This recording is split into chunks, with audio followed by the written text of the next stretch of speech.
Hi, I'm Dr. Shahzadi Harper, GP and perimenopause and menopause doctor. Welcome to my YouTube channel to help you with your perimenopause and menopause journey. So I get asked so many questions about my life as a doctor and also my own personal journey and life. So here we film a series of Q&A to help answer some of those questions for you. So what advice would I give to younger women who may be just starting along the journey of perimenopause? They may be experiencing some symptoms like insomnia, anxiety, mood changes, maybe their cycle has changed. What I would say is find out as much as you can. Go and read my book, The Perimenopause Solution. It's got lots of tips and advice and explains to you the science behind what's going on in our body. It's really important that we inform ourselves, educate ourselves and share with other women. I think one of the things in the past is that we haven't really spoken about it that much, so we don't really know. Maybe go and talk to your mother, your aunt, an older sister, and so get as much knowledge as you can. And there are lots of things that you can do. There's hormone replacement therapy, so go and see a doctor or a healthcare professional, go and seek advice from people around you, but there are also supplements that can be very helpful, that can help support you along this journey. So, number one is just educate yourself as much as possible and go and seek some advice from a healthcare professional. So how do I manage to balance between my personal life and my work life? I would say with great difficulty, just like any other woman. I'm a mum, I'm a sister, I'm an aunt, I'm a daughter, I'm a partner. And so there's so many things that we as women have to juggle, as well as being a doctor, an entrepreneur. I run my own clinic, my own business. So I think it's really hard, but I love what I do, so it doesn't actually feel like work. And I think that is key. The fact that I've got to a point in my life that I'm in control. I govern when I go to work. I work as much as I want to, which I do basically 24/7. But I'm just saying, I like the flexibility that midlife and menopause has given me. So I think that that's the way that I manage it.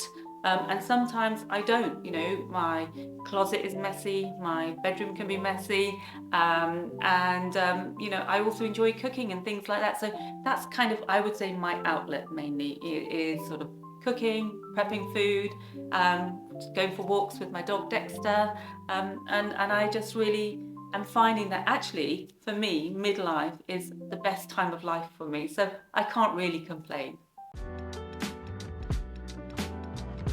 So what are some of the biggest challenges I've faced in my career? How did I overcome them? Well, firstly, I think, let's be honest, being a woman hasn't been easy. Getting into medical school, I got asked the question, why should we allow more women into medical school when they're just going to go off and have babies? I mean, I was a bit thrown by that. I'm sure that wouldn't be asked these days. And also, growing up in Oxford, it is very much an academic white middle class town, and being a GP there, you often don't get the jobs that you've applied for. It's a bit harder to get those. Nothing is overt, it's all sort of done very subliminally. But also from my own point of view, my own personal life, growing up in a very Pakistani Muslim community, it wasn't easy to work. I had an arranged marriage. My in-laws didn't expect me to work. I've always had to face challenges as I've gone through life. I've been a single mum, or I am a single mum. I had my daughter when I was quite young and had to carry on sort of learning, doing my training with my young daughter. So it hasn't been an easy path, and I'm not giving any kind of sob story here at all. I think it just made me the person that I am. I often think about the journey that I've come on. I think it's made me a really much better doctor, having my daughter early, looking from the background that I'm from. And I think I'm just very persistent and driven. It's in my nature. And sometimes I think ignorance is bliss. When you don't know that something is challenging and hard, you just go for it. I don't like failure.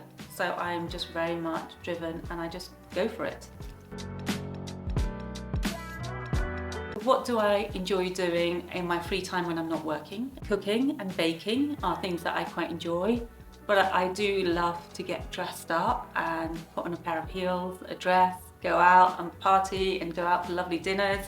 I like to leave the doctor at home and just go out as me. I love going out and about in London. I moved here in 2016, so I really like to explore all the different parts of it. In my daytime, I'm quite a casual person. I like to go out with my dog Dexter, my partner, see my daughter. I spend a lot of time with my family, my mum, my nieces, my nephews. You know, very family orientated as well. So there are lots of different facets there to me. It's not just the one that you see in clinic. So who's inspired me in my career? I think, I have to say my mum. She's quite driven, ambitious. I often think that if she had grown up in a different time and era, she would have gone to university, but instead she brought the 8 of us up. From the point of view of maybe role models or mentors, there haven't been many. I'm going to be honest, there haven't been that many. So what's inspired me to put my career on social media? Well, I think perimenopause and menopause affects all women, irrespective of their colour and their ethnicity.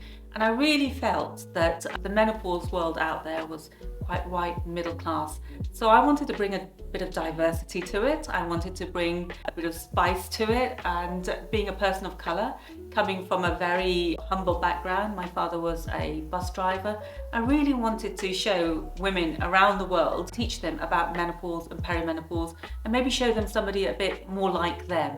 So I hope you found all of these videos informative and helpful and got to know me a little bit better. And if so, do subscribe to the channel and keep your questions and comments coming in.